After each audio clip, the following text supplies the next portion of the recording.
Welcome back, everybody. Here we are. We're going to do the review for issue 94. Before I get started, I'm going to dedicate this video to my good friend Di, also known as On a Whim. She passed away last week from a couple of heart attacks, and um, so it's very sad, obviously. I've been friends with her since either late 2015 or early 2016, so quite a few years. Um, she was an older lady, older being in her 60s, probably mid to late 60s, I believe, and but she was extremely unique. She was a pioneer in many different ways. She in the back in the 80s, she went to school to be a software engineer, which would have been rather unheard of for women back in the 80s, but she did it. And she streamed video games. Those that know her, she streamed there for the longest time, 5, 6 days a week, and then started tapering it back to um, just 5 days. And then I believe towards the end, because of health issues and stuff like that, she was only doing it 3 days a week, but she would stream multiple different games. She loved to build in Fallout 4. That was her bread and butter, and that's what she first started streaming on, but she would often check out other games. She did Satisfactory quite a bit. She loved Sea of Thieves, and the community at large um, loved her, and she helped build a lot of um, the community of the YouTube community that I became part of, and she was a fixture, and um, she is sorely missed. So, Di, if you're looking down on this, I'm still working on the Falcon, and this one is for you. So let's get started. So this is for the Porax-38 Rogue Class Starfighter. Although the Rogue Class Starfighter was originally an Utapowan, I think is how you pronounce it, Utapowan creation, the Porax-38 fighter, it will be best remembered for its role it played in the service of the Confederacy of Independent Systems during the Clone Wars, when they were flown by General Grievous's deadly IG-100 Magna Guard in battles with the Republic. The Rogue class was modeled directly on the Porax-38 Starfighter, a hyperdrive-equipped long-range craft and a prime example of late Republic-era localized starship design. Booper Torskill Abbey Devices had made a name for themselves for combining artisan skills with practicality in their designs, and the Porax-38 is a case in point.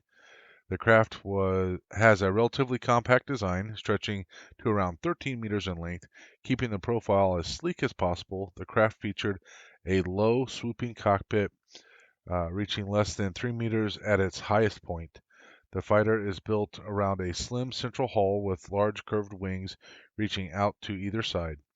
The forward-facing section of the hull comprises the hyperdrive motivator, a small navigacomputer, various life support systems, and a cockpit with a transparasteel canopy.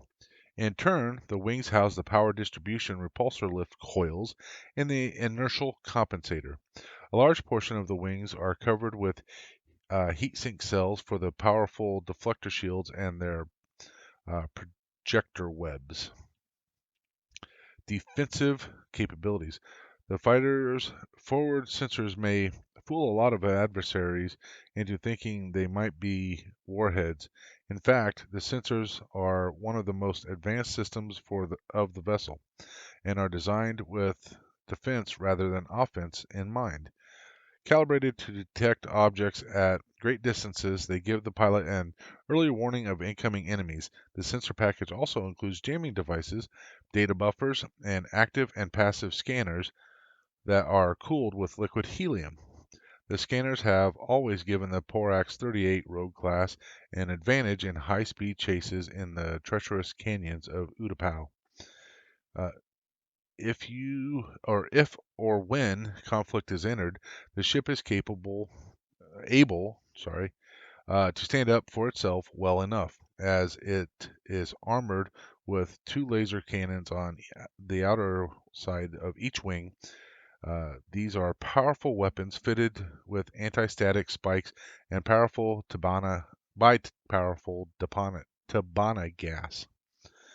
In the thick of the action, at the height of the Clone Wars, it was a small detachment of Rogue class fighters flown by Grievous's Magna Guard that attacked General Skywalker's vessel, the Twilight, after the Battle of Teth, very nearly spelling the end of the young Jedi. Although during the conflict, a Rogue class craft named the Xandu Blood was given to infamous bounty hunter Cad Bane as a personal gift from Darth Sidious. Bane, still acting on the orders of Sidious, used the Xandu blood to travel the galaxy to track down and kidnap force-sensitive toddlers, then took to the skies in the trusty craft again later to pursue the fugitive Zero the Hutt to Teth. So if you're familiar with Cad Bane, if you happen to watch uh, the Book of Boba Fett on Disney Plus, then you would have seen Cad Bane, blue creature that uh, Boba Fett essentially killed at the end of that show. Porax is over Pao City. When General Obi-Wan Kenobi arrived in Pao City, the Pauan administrator Tion Medin, who received him, leaned closer to the Jedi and whispered that General Grievous had already taken control of the city with a large occupation force. General Kenobi told Medin to prepare his warriors to fight. When the time came, Utapau's Porax-38 did whatever they could, functioning as support for the Republic heavy ARC-170 starfighters and helping the Republic storm to victory. Almost immediately after the battle, however, Order 66 was given and Upauan starfighters, along with their flyers, came under the control of Darth Sidious. Late additions. The Porax-38 starfighter was added to the roster of ships for Revenge of the Sith very late in the production schedule, at the request of director George Lucas. As a result, the craft has a limited amount of screen time in the film, and it is only ever visible in the background of the Utapau scenes. This was partly due to the fact that its digital model was never fully completed as planned. The design team for the Porax-38 included Ryan Church, concept designer supervisor for both Attack of the Clones and Revenge of the Sith. The ship, which became popular with fans, was given a two-page spread in Dorling Kindersley's incredible cross-sections. Teth, Jungle World. The Teth system is in the Baxel sector, which straddles the outer rim territories and wild space, with Teth sitting in the latter. The surface of the planet is an odd mix of rocky ground and tangled jungle, all cast in shades of deep purple to light mauve by the planet's atmosphere, which is comfortably breathable for Hutts, humans, and the like. The trees that populate the jungles have serpentine trunks which twist and coil upward and are bedecked with thick vines. The heavy canopy turns the space beneath into a gloomy, dark place filled with the calls of a myriad different animal and bird species. These murky regions are further obscured by the perpetual mists that cloak the planet. Thick ground cover thrives wherever there is a break in the canopy, and thrusting up from the jungle lowlands stand tall rock columns carved out millennia ago by wind and water. These are topped by flat areas, the largest of which carry jungles of their own. Their elevation above the lowland jungles and the dangerous predators within them make the tops of these pillars a good site for the individual dwellings of those beings who choose to make Teth their home. Because of its location, Teth is not a world that receives many visitors. This was one reason why the reclusive Bomar monastic order established a monastery there. A stone wall was erected to enclose the top of one of the tallest columns, and the monastery was built on top and into the iron-rich rock within. A central tower with a double-layered roof dominated the structure, while smaller towers dotted its courtyard. A separate tower was built on an adjoining rock column and was accessible by a thin bridge. Within the main building, a wide entrance hall granted access to the multiple levels and rooms of the monastery. Crackdown. The humid heat of Teth greatly appealed to the Hutts, who used the planet as a holiday destination. As well as taking over existing structures like the monastery, the Hutts built palaces and pleasure gardens in the isolated mesas they found. They competed with each other with exotic pets, including rancors, some of which would escape or be carelessly released to cause havoc on the existing ecosystem. For a brief time, it was a serious draw for smugglers and captains looking to make quick credits shipping in luxuries for the Hutts. But it was not to last. A crackdown by the Republic on smugglers, pirates, and other criminals operating from the Outer Rim and Wild Space targeted their hideouts on the remote planets such as Teth. Their fun well and truly spoiled, the Hutts packed up and went elsewhere. When the Republic fell, any criminals hoping that Teth might return to the good, bad old days were to be disappointed. The planet was declared a sector capital by the Empire, and a vast base was built there for sector troops with accompanying repair shipyard. Teth had a new occupying force, and smugglers stayed away. So this indicates that it's legends. So I'm not sure how much there is with that, but that's pretty interesting. Hutt Mausoleum. In an obscure part of Teth, atop a mesa where the rocks formed a natural amphitheater, a simple display, at least by Hutt standards, of clan banners and lights marked the mausoleum of an elder statesman of clan Disiligic Tier. Pressing on a particular section of the rock face, something only a Hutt had the strength to do, drew back the lid of the sarcophagus and lowered the containing walls to reveal the mummified corpse of the Hutt himself. The mausoleum would also become the final resting place of Zero the Hutt, son of the interred, when he was murdered there by former lover C. Snoodles. That's C. Snoodles. That was in an episode of Clone Wars. By the time of the Clone Wars, the monastery had been taken over by the Hutts, specifically Zero Disiligic Tier, the uncle of Jabba. His modifications oriented towards crime rather than meditative reflection included a detention level filled with cells and traps. He installed a great throne in the upper gallery and converted the auditorium into a gladiatorial pit, which was also used for other equally brutal entertainments. Zero also created a huge new landing pad beyond the outer wall. But this wasn't the only place a ship could dock.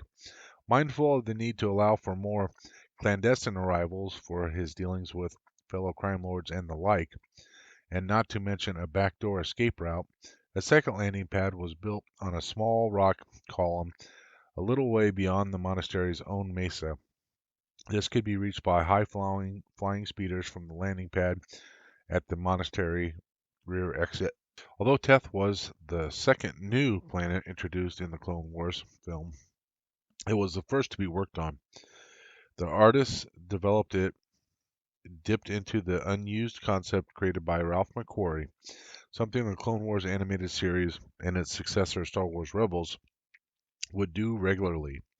In this case, it was early designs of the Jabba's palace that served as the inspiration for the Hutt colonized world of Teth. Lucasfilm art director Killian Plunkett said, "We consciously incorporated much of Macquarie's designs into Teth, like the freestanding lamps and the canopy above the gate. The shapes of the balconies are Macquarie's. The glyphs that run up the wall are Macquarie's. His fingerprints are all over the show." So there you go.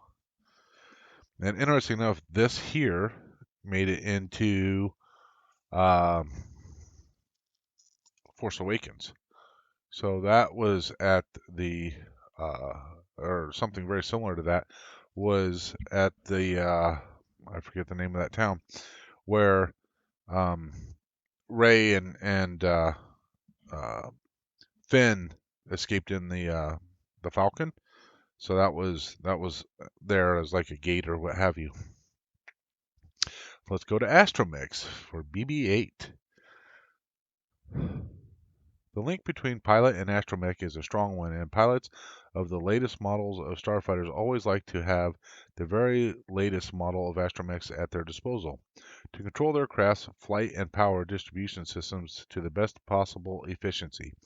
In the New Republic era, this might mean the BB series, an innovative design made famous by the unit owned by Resistance ace Poe Dameron, BB-8.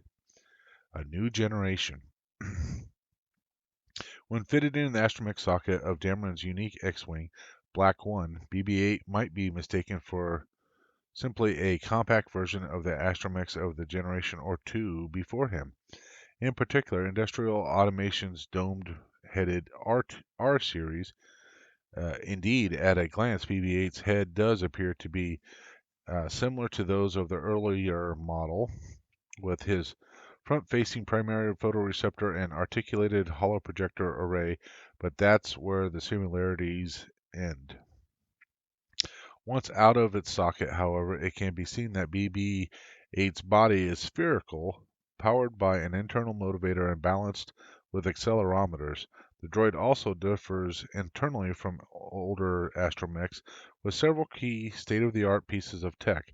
Amongst these, high-frequency receiver antenna and condensed helical transmitter mounting keeps him, and therefore Poe, connected to the Resistance tracking network, surpassing anything found in the R series. Equally impressive are the data upload and download capabilities,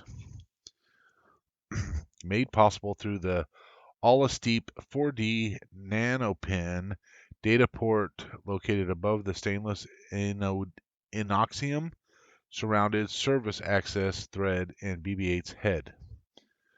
Whew, lots of technical terms there. History repeats. Tales of spectacular starfighter pilots and their droid companions had been popular before the fall of the Old Republic, but reached new heights in the years after the Galactic Civil War when stories of heroic Luke Skywalker and his astromech R2-D2 flying against the might of the Empire became the stuff of legends. Born and raised on Yavin 4, the moon above which Skywalker had achieved that feat, Poe Dameron grew up on such tales. As an adult flying for the First Order, he took his responsibility to his astromech co-pilot seriously. Dameron ensured that BB-8 ran the latest astromech operating system and that his hardware was well maintained. In return, BB-8 could configure the settings of any starfighter to Dameron's personal preferences. The relationship was one of the galaxy's best examples of how man and machine could work in perfect harmony. It was fitting, then, that when the Resistance took the fight to the heart of the First Order, it was Poe, with BB-8 nestled safely behind him in an astromech socket, that led the squadron of starfighters to destroy the First Order's superweapon, Starkiller Base. Like Luke Skywalker before him, Dameron would show that his determination, belief in fighting for what is right, and with the assistance of good astromech, anything is possible. Resistance Fighter. Unlike the earlier barrel-shaped astromechs, BB-8 had a spherical body without legs, rollers, or feet. Instead, locomotion is achieved through an internal selenium power-driven obelicer motivator that propels BB-8 in any direction by rolling his entire body while his head floats atop, remaining in remaining in position relative to the ground with the use of magnetic casters. This allows for remarkable fast movement for an astromech and a higher degree of maneuverability than anything seen before. And his body is fitted with compressed liquid cable launchers that are used to gain purchase on tougher terrain. BB-8 is also highly adaptable with 6 circular tool bays installed around his spherical body. Each of these bays can be fitted with the swappable tool bay discs, which are equipped with tools for the many specialized jobs for which BB-8 can be programmed. So there you go. That is everything for issue 94. And again, we worked on the side frames, got all that put together. Um, the only thing left to do is actually mount them. I'm going to hold off on mounting those until I finish all the side frames. So that's issue 94. In issue 95, we're going to get some more detailed parts, and some of that is going to be landing leg stuff. So that's all landing leg stuff. This is going to be for these hatchways. So yeah, we'll have to see how that goes. Maybe we'll be putting together these docking rings this next time. So we'll find out when we get to issue 95. So there you go, everybody. I want to thank you all for watching. And again, I want to say a formal goodbye to my great friend, Di. You will be missed. May the force be with you, everyone.